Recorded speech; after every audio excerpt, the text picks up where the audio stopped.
واخا بالنسبه على ديك مثلا القهوه شنو هي او لاش الكميه مثلا نقدر مثلا في رمضان مثلا بالليل كاين اللي تيبغي يشرب قهوه سي نورمال الناس تيخرجوا قهوه مثلا في رمضان وهذا واحد الحاجه القهوه مزيانه القهوه مزيانه. نقدروا مثلا نفوتوا جوج قهوات في الليل مثلا ولا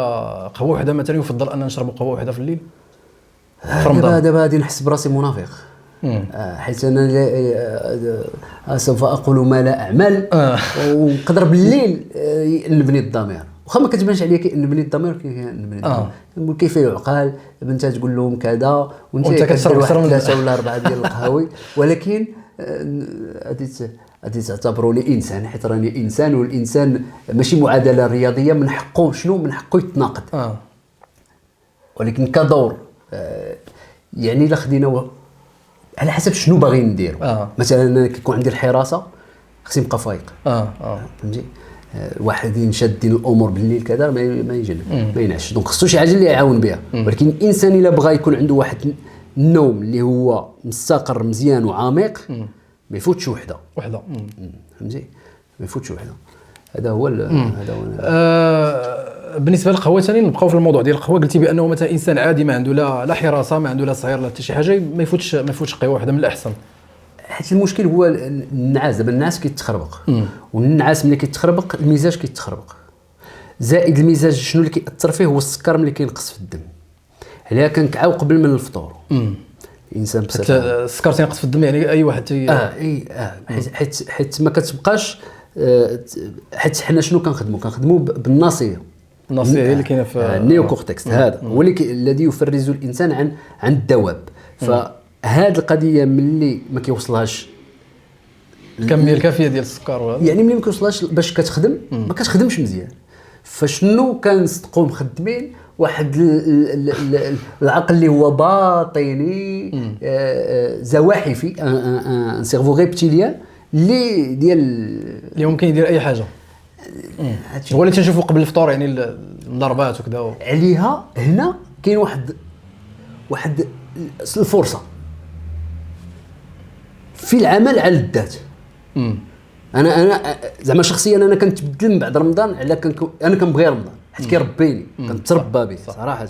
كنتربى به فتما تقدر تما تبقى تكونترولي راسك اكثر فإلا كونترولي راسك في واحد الوضعيات فين كتكون صعيبه فالامور ملي كتكون الحياه اليوميه تقدر تجيك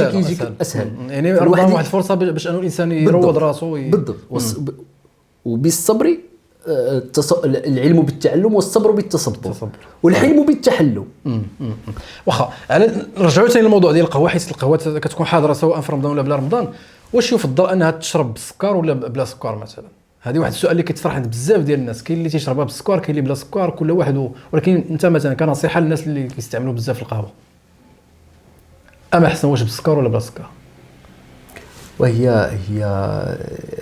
كاين العشاقه كل حاجه فيها الفن ديالها صراحه كل حاجه فيها الفن الحياه اصلا كاين اللي فنانه في الحياه وكاين اللي ها غادي وشاربي القهوه حتى هو كاين اللي ها غادي وكاين العشاقه فهمتي القهوه كتذكرنا بالحياه ضروره وخا مره فيها واحد المروره اللي كنبغيو نذوقوها اللي كياخذ القهوه نوار بالسكر ماشي ما مزياناش للصحه دابا تعلموا الحياه انه خصو يتلذذ المرارات الحياه في ذاك الجماليه ديال عدم السكر صح هذا هو الجواب اللي كيجيني حقيقي بعيدا عن ما هو طبي اما طوبه ولا 2 طوبات وكاين اللي عاوتاني ولكن اتاي يبدو لي انه مسوس ماشي هو بالسكر اتاي نقدروا هذا نهار نجي كفنان نقدر نجاوب هذا الجواب هذا المهم اللي فهمت انا من الرساله ديالك هو انه مثلا القهوه باش تحس بالحلاوه ديالها بسميتو ديال هذا ماشي راي طبي هذا فني ديال فن الحياه ولكن طبيا من الاحسن السكر الانسان بقهوه ولا بلا قهوه يعني من الاحسن يتفادى الانسان ولا ينقص منه مثلا وهذا لا ماشي هادشي اللي قلت وهذه واحد الفكره بغيت نزولها نقدروا نصحوا هذه الفكره نتصدى لها اللي قد ياكل السكر خصو يحرقه هذه هي الرساله اللي خصها تكون لا قد تاخذ السكر اصلا الفواكه راه فيهم السكر فريكتوز العسل سكر العسل الانديس جليسيميك هو الكبير كاع اصلا في ياك طبيعي هو سكر ولكن سكر طبيعي